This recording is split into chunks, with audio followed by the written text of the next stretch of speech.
തെരീക്കത്തിന്റെ ഇമാമമാര് നമുക്ക് ആവശ്യമില്ല ഒരു ജില്ലയിലും. എന്തിനാ ഇത്ര ഈ മുരീദന്മാരായി നടക്കുന്നത്? എന്തിനാ അതിന്റെ ആവശ്യം? നേരിട്ട് പടത്തോട് പറഞ്ഞാൽ പറ്റും. ഞാനതില്ല.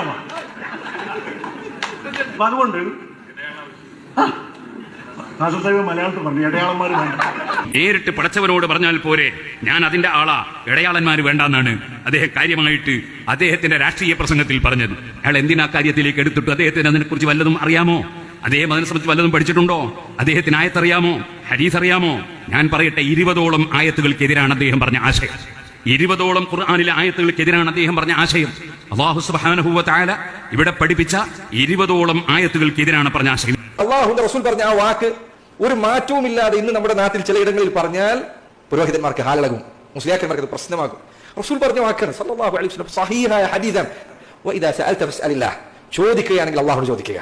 വഇദാ ഇസ്തഅൻത ഫസ്തഇൻ ബില്ലാഹ്, നീ സഹായം തേടുകയാണെങ്കിൽ അല്ലാഹുവോട് സഹായം തേടുക.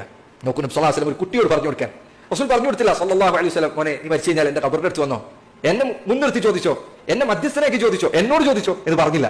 وَإِذَا ذُكِرَ اللَّهُ وَحْدَهُ اشْمَأَزَّتْ قُلُوبُ الَّذِينَ لَا يُؤْمِنُونَ بِالْآخِرَةِ وَإِذَا ذُكِرَ الَّذِينَ مِن دُونِهِ إِذَا هُمْ يَسْتَبْشِرُونَ